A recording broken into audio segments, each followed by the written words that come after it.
The elders formed community groups a few years ago when we realized that people were experiencing a lot of intimacy in their small groups, but then they'd moved to the large group worship service and they experienced somewhat of a relative anonymity.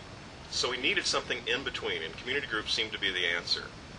We also noticed that we needed community groups because we had had traditional Sunday school classes, and those had good solid teaching, but a lot of people would stand out in the narthex during Sunday school interacting with each other, and some of us would get puzzled over that and say, well, why aren't you coming into the Sunday school class?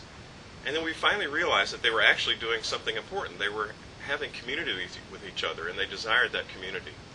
So community groups really merged the best between our old Sunday school classes and the narthex phenomenon, because in community groups you have time for interaction, but you also get the solid teaching that we used to have in our Sunday school classes. Now, our community groups are not teacher-driven. Sometimes a Sunday school class will get a strong teacher, and that class will be large, and another class might be very small if the teacher isn't quite as strong. In our community groups, we rotate the teachers so that these are not teacher-driven classes. They're also not teacher-driven because the teachers have discussion questions, and so you always get not just a lecture, but a time to interact with each other over the biblical content that's being taught.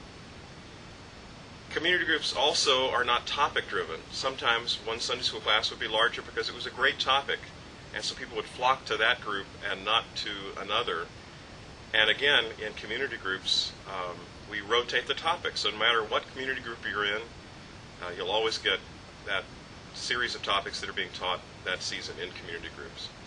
At Thornapple, we feel like that community groups are one of the most essential components of our life and family here at our church.